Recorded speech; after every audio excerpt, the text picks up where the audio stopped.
Hi everyone, welcome back to my channel, myself Sabiha Sultana. So in the previous video, we have come across with the position of British rule in India, the part 1. So in that part, we have learned about Hyder Ali and his son Tipu Sultan and 4 Anglo-Mysore wars. So after the 4 Anglo-Mysore wars, we come to know that how the Mysore province came under the control of Britishers after the death of Tipu Sultan in 1799. Now, today in this part of video, we are going to learn about the local rulers who revolted against the Britishers and the important person who supported the revolt and as well they revolted against the British rule in Karnataka. Like KITTUR Rani CHENNAMMA and SANGOLI RAYANNA. Likewise, so many people are there who revolted against the Britishers in Karnataka. So today we are going to learn about this. Let us start with it. Chapter 4. Part-2. Opposition to British rule in Karnataka. Many rebellions and protests against the British took place in Karnataka after the death of Tipu Sultan. These were armed rebellions that took place during the first part of 19th century. Among them, the rebellion led by DONDIYA WAGH is an important rebellion. So let's know about DONDIYA WAGH. DONDIYA was born in Maratha family of Chennagiri. He was called as the WAGH, means the tiger, due to his bravery. He started his career as a cavalry soldier in Hyder Ali's army and grew to the position of military general. He built his own private army and fought along with Tipu Sultan. Due to the difference with Tipu, he was imprisoned. The British released him from the prison after the 4th Anglo-Mysore War. He built a small army and started his operation against the Britishers. He organized the army with the unhappy soldiers of Tipu's army and the feudatory rulers who had lost power. He captured Bidanur and Shivamogga fort and made unsuccessful attempts to capture Chitradurga fort. Lord Wellesley tried to check this rebellion. An attack was organized on Shivamogga, Honnolli, Harihar and other places under the control of DONDIYA. DONDIYA lost his base. After the capture of Shikaripura, DONDIYA ran away towards Gatti, which was under the control of Nizam of Hyderabad. When Nizam's army attacked Gatti, DONDIYA had to run towards the region of Maratha. The Maratha army attacked him and captured most of his horses, camels and arms. In spite of this, he continued his warfare. Many unhappy parlegars encouraged DONDIYA WAGH. The French at Mahe of Malabar also extended their support to him. The British army followed him. The British who took over the Sirhatti killed many followers of DONDIYA WAGH and that led to the end of DONDIYA WAGH. So here let us know how the end of DONDIYA WAGH took place. Lord Wellesley decided to end the adventures of DONDIYA WAGH. The British requested the help of local rulers.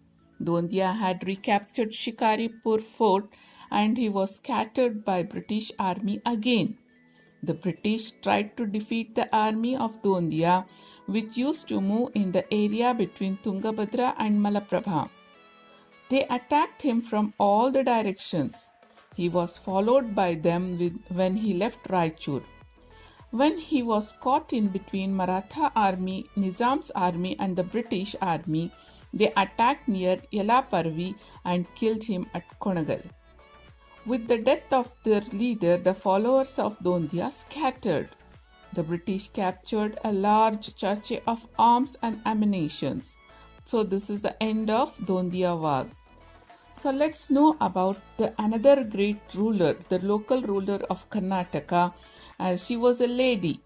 So you might have heard about brave Rani Chennamma. So let's talk about her. So rebellion of KITTUR by brave Queen Chennamma in 1824.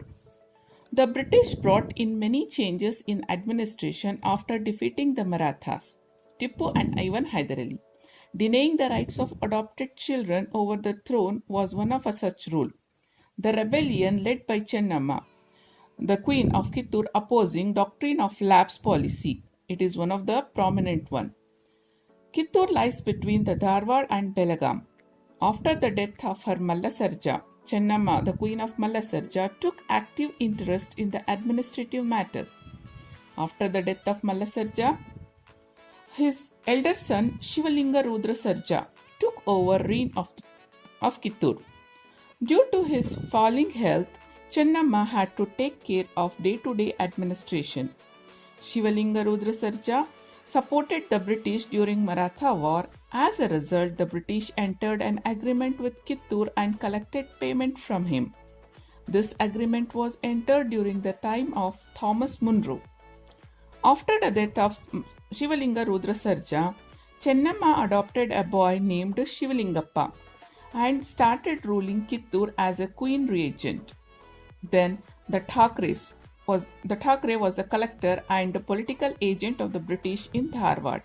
He sent a report to the governor of Bombay and attempted to take over Kittur kingdom under the doctrine of lapse policy.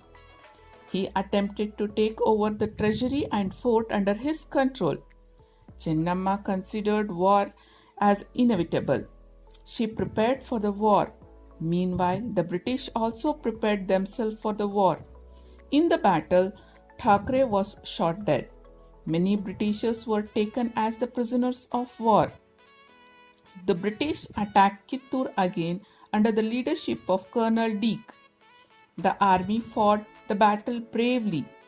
Chennamma attempted to flee from the battlefield, but she was captured by the British army. Chennamma and others were imprisoned at the Bailhongala fort. Queen Chennamma passed away in the prison. She remained as an idle person till today. Even the Britishers appreciated Rani Chennamma for her bravery. So this is all about Rani Chennamma. The another person who fought along with Rani Chennamma to save the territory, that is Sangoli Rayanna. So we are all familiar with Sangoli Rayanna as well. So Sangoli Rayanna fought with the British from 1829 to 1830. The name of Sangoli Rayanna had remained famous along with the name of Rani Chennamma. Rayanna was a brave soldier. He fought for the independence of Kittur and felt it was his duty to liberate his motherland. He fought with Rani Chennamma and was imprisoned along with her. He was later released by the Britishers. There are many oral histories about Rayanna. He developed a sense of nationalism and went on organizing an army. He went on organizing secret meetings at sensitive geographical locations. He aimed at looting the treasuries and the taluk offices of the British. He had an army of 500 men. He became furious with the villagers who were assisting the British army. The British thought that Rayanna was being instigated by Rani Chennamma. Hence, they shifted Chennamma to Kusugal prison from Bailhongala. The British devised a cunning strategy to capture Rayanna. They encouraged Desais who were opposing Rani Chennamma. An Amaldar named Krishnaraya joined hands with them.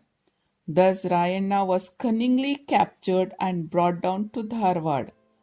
Many of his soldiers surrendered after his arrest. He was declared as an offender and was hanged till death. Many ballads had kept the life and bravery of Rayanna alive till today.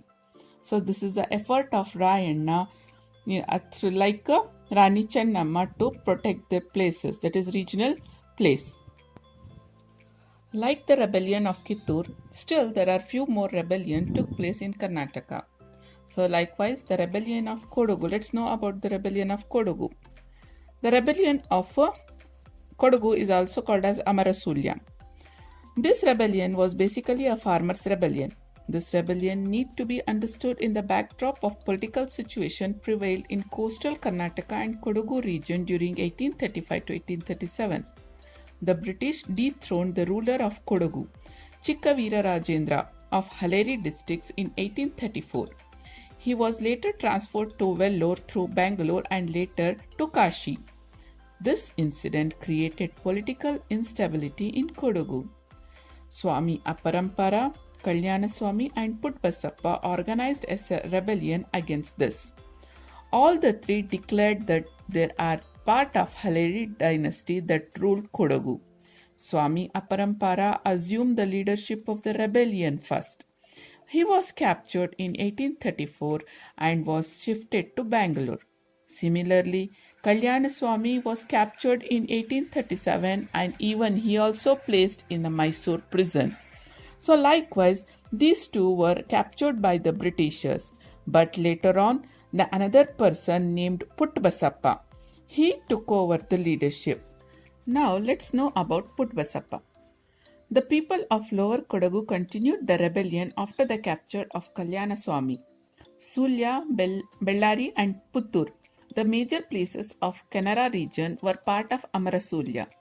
It is interesting to note that the farmers are named Puttabassappa as Kalyanaswamy. This Puttabassappa later presented himself as a Swami Aparampara. This also notes the fluid nature of the rebellion. Puttabassappa took over the leadership of the rebellion. The rebellion started in the hilly region. Puttabassappa organized the rebellion and calmed down the people of Kodagu. He declared that tax on tobacco and salt will be withdrawn if the rebel government assumes the power. The rich farmers, landowners and local chieftains were assured of this move. The capture of government office in Bellary was the first move of this rebellion. Puttabassappa killed an Amaldar who was known for his brutality, further increased the popularity of Puttabassappa. This incident gained more support for the rebellion and the rebellion became more famous. The rebels marched towards Mangalore to capture it. The British were engaged in fortifying their fort in Mangalore. The rebel marched towards Mangalore through Panimangalore and Bantwal. They looted the treasury and prisons of Bantwal. The British sought the army of Talachakri, Kannur and Bombay to quell this uprising. On hearing this development, Puttabassappa and his associates flew towards Sulya. The British captured them with the help of people of Kodagu. Puttabassappa, Lakshmamappa, Bangararasa, Kidambadi, Ramayya Gowda and Guddemane Appaya were hanged till death. Though the rebellion failed, it had an important place in the history of rebellions against the Britishers. After suppressing the rebellion of Kodagu, the region came under the control of Britishers directly. So likewise, we are having still more rebellions in the different part of Karnataka. So let's know about the rebellion of Surapura.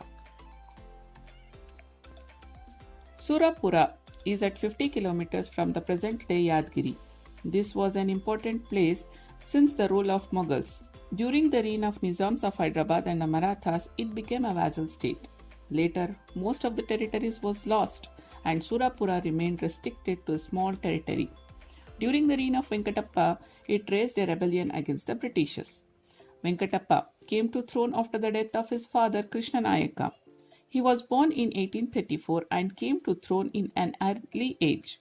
His ascendance to throne was opposed by Krishnanayaka's brother Peddanayaka. This resulted in internal struggles. The British interfered in the affairs of Surapura. In 1842, they appointed Midas Taylor as the political agent and gained proxy power over Surapura. Taylor was a reformist. He developed Surapura princely state. Peddanayaka was appointed as a Diwan of the state. Taylor conducted the land survey of the kingdom. The revenue of the state increased due to the measures implemented by Taylor. He took measures to educate Venkatappa Nayaka properly. He came to power in 1853. The British government was observing the various development of Surapura. In 1857, it came to the notice of government that the representatives of Nana Sahib were present in Surapura. This made the British suspicious of King's intention. The British appointed an officer named Campbell to report on the various activities of the king. The officer submitted a report to the resident of Hyderabad that the king is involved in misadministration.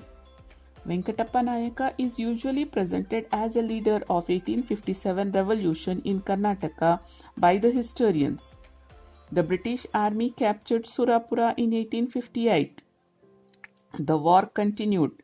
There are confusion regarding Venkatappa Nayaka's death. Now let's know about the Koppal rebellion. VEERAPPA of Koppal, the very important person in this rebellion. Koppal rebellion is an important rebellion in the various armed rebellions against the British. The Koppal and the surrounding regions were under the rule of Nizam of Hyderabad. There were exploitations. This enraged a few zamindars who rebelled against the Nizam. VEERAPPA is an important person among the rebels.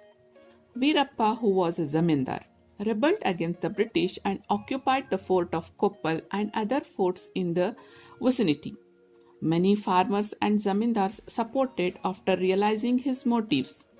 The British contacted the Nizam and employed their army to defeat VEERAPPA. VEERAPPA, who had lesser soldiers, died fighting the army of the British. The British captured back the fort of Koppal. Though this rebellion was a short-lived one, VEERAPPA proved himself to be a good warrior. Now let's know about the rebellion of BEDAS of HULAGALLI. HULAGALLI is a small village of Mudal Taluk of Belgaum district. This was a part of Mudal principalities. In 1857, the British banned the use of weapons. The BEDAS, who always kept guns as part of their custom, and even they were good hunters. They rebelled against the British when they were asked to surrender their firearms. The BEDAS of Manturu, Bodhani, Alagundi and others joined Hulagalli BEDAS. The British army entered Hulagalli village to suppress the rebellion. They suppressed the BEDAS in an inhuman way, as the rebels were hanged till death.